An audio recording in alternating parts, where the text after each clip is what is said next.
Welcome to the Chad G Ortho OT podcast. I'm your host, Chad Guerrero. I'm an orthopedic occupational therapist, strength and conditioning coach, sports trainer, and I hold over 40 specialty certifications in manual therapy, orthopedics, and sports medicine. On this podcast, we will discuss everything orthopedic therapy, sports medicine, and more. If you're a therapist, health and fitness professional, or someone just wanting to learn more about the orthopedic and sports medicine world, then this is a podcast for you. Let's get started. Before we get started, I want to let you know that if you have an interesting case or topic that you want me to discuss, head over to my website, Chad G Ortho OT, go down to the Contact Me section, fill out that form, and let me know what you have going on or what topic that you want me to talk about on an upcoming episode. Thanks so much. Welcome to the episode of the Chad G Ortho OT podcast. I'm your host, Chad Guerrero, and today I'm going to tell you how to desensitize your nervous system so that you can improve your movements. So I think, kind of a little background on this is our body is built with this internal alarm system, especially for musculoskeletal pain and musculoskeletal injuries. And so, the brain picks up this information from these sensors or these, small sensor alarms throughout the body. And then in turn, the brain will either have the muscle tighten up or cause spasming or involuntary guarding, or you'll have this pain signal that goes on. Inflammatory response will kick in. So a lot of different things kind of come into play from this alarm system. And so sometimes the alarm system is warranted, and yes, there's a broken bone and, whatever it is, muscle tearing and things like that. And, the pain matches, whatever the actual injury is, or, and so that the other symptoms that come along, the swelling and all that matches as well. And other times it doesn't match. I mean, we've all, had situations where, man, this really hurts, and they do x-rays or MRIs or whatever, and it doesn't really show much. It doesn't match up with, the level of pain that you're in, like an 8 out of 10. And the physicians order these imaging, and then you get the imaging and it's like, well, there's nothing going on there. Well, there's something going on there, right? And sometimes maybe there was something that was a real issue. And then, the brain is just not switched off this guarding, and it's still getting this signal of, pain and whatnot. So I'm going to just, like I said, go over a few techniques that you can do at home to try to desensitize this to yourself in order to improve your movement. Now, as always, don't perform any of the stuff that I tell you on this podcast without consulting your primary healthcare provider or a medical professional, et cetera, et cetera. So there's a disclaimer. And so I'm going to give a few examples, and then you can apply these techniques really to most parts of the body, right? You don't have to spend, 2 years of, manual hands-on therapy training or whatever to do some of these things, right? I know a lot of us have went through a lot of, very intensive manual therapy training. I did multiple programs where I certified with multiple different approaches. And although I did get a lot of great education and training, some of this stuff is honestly as simple as either Google or go to listen to the Chad G Ortho OT podcast, and I'm going to tell you what to do, right? So I'm going to go over a couple or a few of the most common areas. So let's talk about neck pain, right? You've got this neck pain, just come on you, quote unquote, crick in the neck kind of stuff. Maybe you're having headaches. Maybe you think it's like tension, all these different things.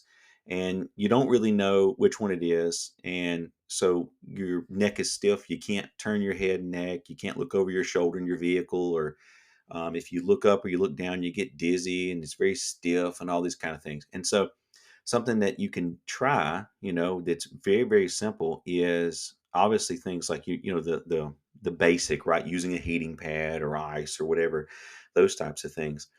But you can also take, anything that's soft, right? Like you can start very soft and then get more aggressive from there if you need to. It doesn't really have to be aggressive, but I should say something a little more intensive. But you can even take something as soft as the bottom of a spoon. So you just got like a metal spoon, right? And you're going to put a little lotion on the spoon. I know it sounds kind of crazy, but put a little lotion on the bottom of the spoon and just put that around on your neck, and just take that spoon and just kind of go slow strokes all around the back of your neck. And, maybe you spend 60 seconds, 30 seconds, something like that. And then at the end of that, then you're going to try to turn your head or neck in the direction that you're having the difficulty. And so you turn in that direction a little bit, and then, it's still stiff. So you come back, and then maybe, you go again with the spoon, same thing. And you just kind of keep repeating this just very gently, throughout while you're going through the movements to try to improve your movements and your range of motion. Because a lot of this is again, we're trying to decrease this threat perception by the brain. And I'm saying use the bottom of a spoon, but anything else that's soft like that. I mean, now you can get these like gua sha tools. It's GUA and then SHA. And you can get those. I mean, all sorts of stores have them. Amazon, you can get them. They're pretty cheap. You can get some really aggressive ones, but for the most part, something really soft, very rounded edges. I mean, they're inexpensive. I actually just bought another one for my clinic that I think was $3. And so you can use one of those. You can do it to yourself. You can have someone do it to you. And, you have to be careful, things like lymphatics and all that. That's why I said, do very, very gentle with this, not aggressive, not even aggressive enough to really make the skin red or anything like that. You're just gliding across the top of the tissue. And so we're trying to provide this like novel stimulus, right? This new input that's a calming input to try to tell the nervous system, hey, everything's okay, right? And while you're doing that, because the brain is easily tricked in a lot of cases, right? But it's not easily convinced. So, temporarily, this will open up some windows of opportunity for your movement, right? To go through these movements, to do light, what's called isometric exercises. I've talked about that a lot. I've talked about that on previous episodes. I have videos. You can go to my website, chadgorthot.com. You can go over to the next section, and I do demonstrate isometrics in the next section, so you can go over there and look at some of those. But these are very, very basic techniques that you're going to do. There's that very light stroking technique to try to desensitize the area. Again, same concept as using heat. A lot of folks say, I'm going to put the heat on to warm the tissue up and increase blood flow. And if you look at some of the research on that, it really didn't matter. It didn't really improve blood flow to that particular tissue or really warm up the tissue that you're trying to get to all that much to even like clinically matter. But if it helps you to calm down the area, to desensitize the area so that you can perform your movements, and by all means. This was a great analogy that this was put to me. It said, it's kind of like if you got a cat or a dog you're trying to pet and it's really skittish, right? Doesn't want you to touch it. And over time, if you slowly increase, like getting a little closer, being easy, lowering your voice, lowering your posture and position down, it's the same concept. You're trying to reduce the threat level or the level of threat that's perceived by the dog or cat.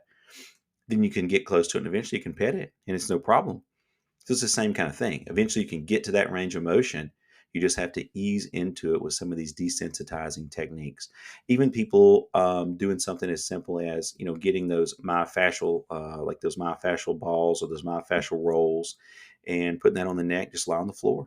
You just relax. Just that gentle, sustained pressure helps to kind of calm things down so that then you can follow it with movement. That's where people mess up. Make sure you follow it up with the movement or the light, exercise afterwards so that you can recalibrate the brain and maintain that full range of motion.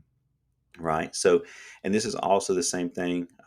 Even if it is, let's say, you're having, shoulder pain or hip pain or anywhere else, it's the same thing. You can use the same technique. The back of a metal spoon, just very gently gliding across the skin. It really could use almost anything that's just non-invasive. Because we don't want to be so aggressive that we change the skin color. Because we don't lymphatics. There's some vessels.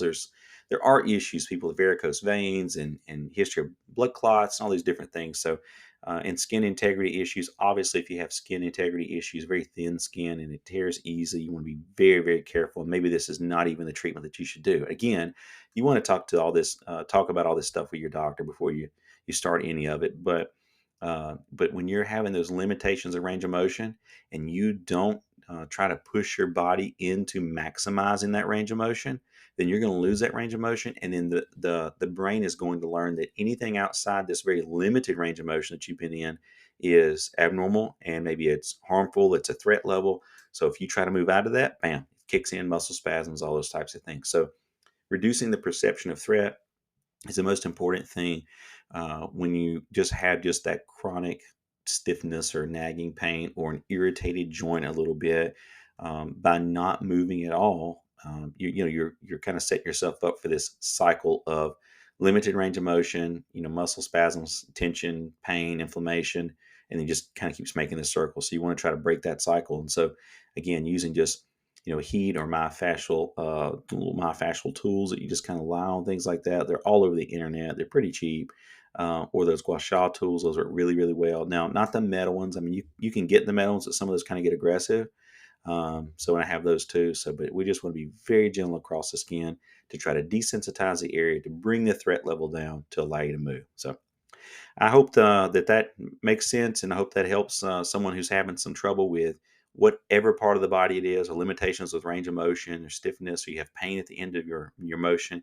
You can try that and see if that improves your movement, and then go from there. Obviously, if it doesn't improve it, then you definitely want to talk to somebody so you get that checked out. So thanks so much for listening, everyone. I appreciate the support so much, and you guys have an awesome day. This podcast is brought to you by Guerrero Rehabilitation, setting the bar for rehabilitative and sports medicine care.